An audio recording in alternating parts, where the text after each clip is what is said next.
Alright, here's the worksheet that I came up for you guys. Obviously, it just mostly just fill in the blanks. Just pause me, obviously, if I'm going fast.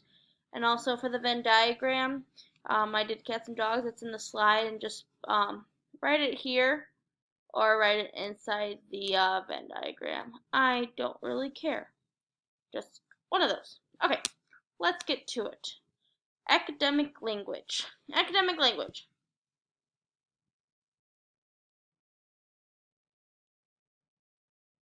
What is it? Academic language is different from everyday social language.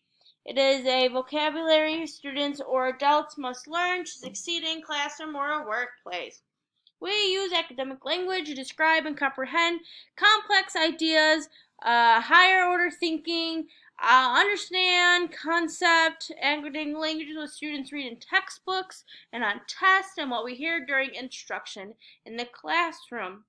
Students with limited or low academic language are more likely to have low academic performance in a classroom settings. Something to know. Having students memorize words and definitions should not be part of either approach. Memorizing vocabulary words is not only boring, but ineffective practice for adding new words to students' vocabulary. Memorizing does not teach students how to use words in context or generalize in other areas. The way that you can use it is like essays, lab reports, discussion, or issues. Think of academic language as a verbal clothing that we do in classrooms and other formal contexts to demonstrate cognitive with cultures. And this edutopia.org, there are some strategies that they have for teaching academic language. I picked 4, and there's probably like 10 to 15.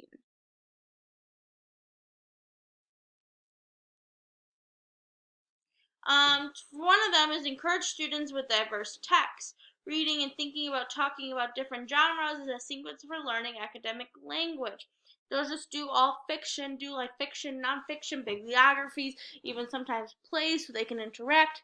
Just don't do fiction, fiction, fiction, do like all of them in between.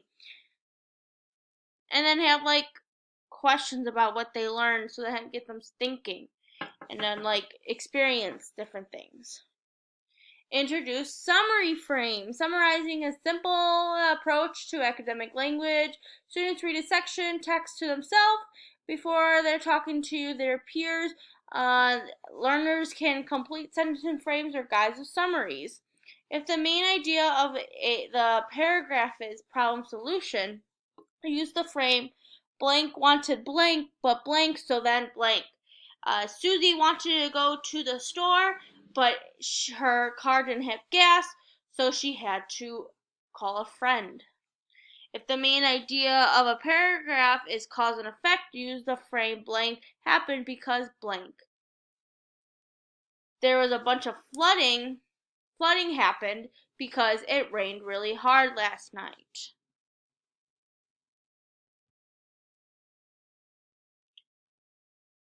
Help students translate from academic to social language.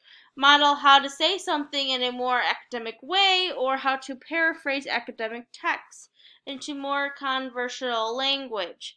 Provide students with difficult passage and have teams to reinterpret the text using everyday language.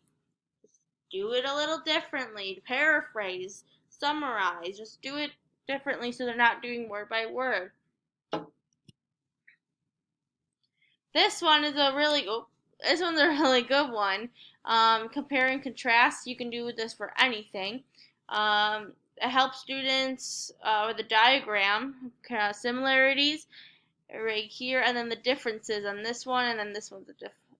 And then when students generate a list of similarities and differences between words, complete a Venn diagram. Uh, Dogs, they like to play fetch. Dogs can protect you from danger. Some breeds are way bigger than the other. Then cats eat bones and different foods, different fur, track smell, play tug of war, like to swim. Well, not mine, but I guess some do. Dogs bark. Dogs need to go for a walk. Now, something that dogs don't have is dogs don't use a litter box, but cats do. Some toilets, some don't like water. Cats purr. Cats like toy mice and yarn. Cats can be left alone longer, and cats have supervision at night. Now, something a cat and a dog have in common is that they both have tails, ears, eyes, teeth. They're both animals. They have babies. They all have 4 legs. They're all mammals. They have to eat and drink. They all need love. And they're great pets, and they both eat meat. So just pick 5 the differences, and then like 5 that are similar. Now for this one, obviously, this is for like only like 2 things that are like totally different. You could do like perfume and lotion, uh, winter or spring. Like they're both seasons, but one is more raining, the other one's more snowy. Car or truck, the bathroom or the bedroom, just something different. A university or a college, what is the same, what is the difference? For this one, I like this one too because this one is like more for a book setting. This one has like vocabulary of what's comparing, both, and then they have vocabulary words of like contrasting. They're not memorizing, it's always on their paper. Here's characters, like here's Jack and Anna, what they have different, what they have the same, the settings, what that's different, like back then in the beginning of the book, what is it now, events, one's like a graduation party, the other one is going to school. What's the difference between a party and a school? They're both people, you can both say, just like write it down. That's also a big one to get some thinking more of into it and like getting the qualifications like a character or like getting to know what the actual setting is. I really like that one. There's 2 vocabulary words over here, expressive and receptive. These were actually in our book that like stuck out to me. Expressive of all the different words a person uses in speaking or writing. Receptive is the words a person can understand in spoken or language. So I'm speaking to you in respective, but you are receiving, recepting what I'm saying. Age 5 is when most children have mastered their native language. And then here's just like a walking step of all different like milestones. Obviously, we don't have to get into that because we don't have children and we probably won't be teaching this young. But I just thought this was important, or like how to like support children. This one is a good one. Uh, Everyday activities of teaching tools, encounter joint picture books when you talk to them, or like talk about everyday activities. Like maybe like have like a sit down of like what step by step. That's a good one. Bilingualism, or like 2 languages. There's 2 different kinds. Next week I'm actually talking about ELL, so that's when I'll actually like talk more about this. But there's like always like facts and fiction about everything. So you're comparing, contrasting what's good and bad. uh, like it's not rare. Kids can learn multiple languages from birth. It's normal. Um, they mix languages all the time. Like my fiance's little cousin, he's 5. He'll speak to me in English, and then he'll be like English, English, Spanish, English, English, Spanish. Oh look, someone just uploaded something on our website. Good job, guys. Students be with special needs can become bilingual, and like someone who speaks a single language can still raise someone who's bilingual. But next week I'll go into more of that.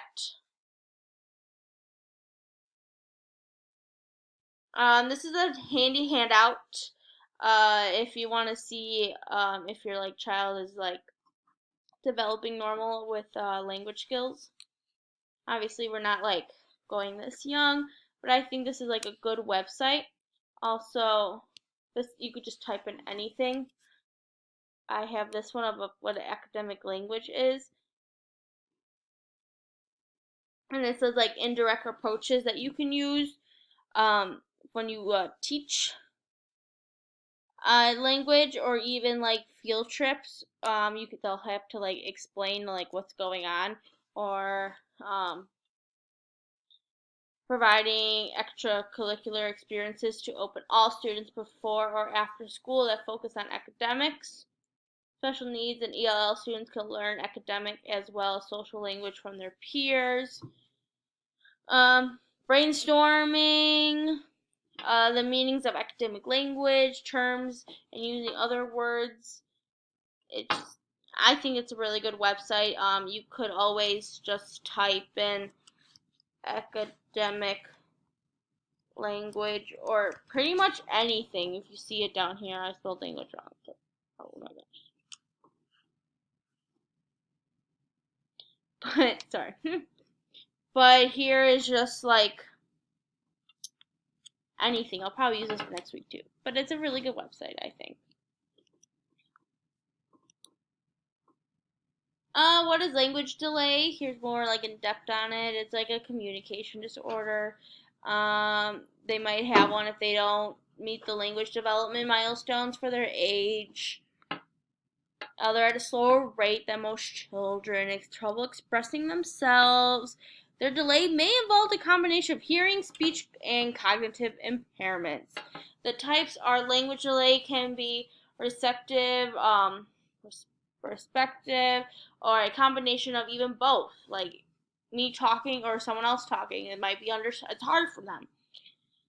And expressive, it can be like a language disorder when your child has difficulty communicating verbally. The causes can be hearing impairment, autism, intellectual disability, or several psychological issues. Symptoms, they're not babbling, they're not by 15 months, they're not talking by age 2, they have short sentences by age 3, they have a difficult following directions. That's like even kids now, they might just not, they're not behaving, they're just not listening, or they can't understand you. They can't pronounce or articulate good. They have difficult putting words together in a sentence. Having words out, just leaving the words out there. Some risk factors, what I found is being a male, being born prematurely, having a low birth weight, having a family history of speech language problems, having parents of lower levels of education. It all comes together of why like if your language is delayed. It might just be that you're just learning slowly, but you'll like they can tell that you are gonna get it. You're just taking a longer time. To get Once you're diagnosed, you would actually talk to like a speech and language therapist or a licensed speech pathologist, and like an evaluation to determine like the types of problems that your child is facing, or like obviously in a school setting, there's someone already know that. Hopefully, you talk to your child about the time they were born. Well, obviously we wouldn't do that, but sing to your child, make sure they go to music, read aloud to your child, and ask your students, and like even answer their questions. Yeah. So that is what main academic language is. Pull that up more.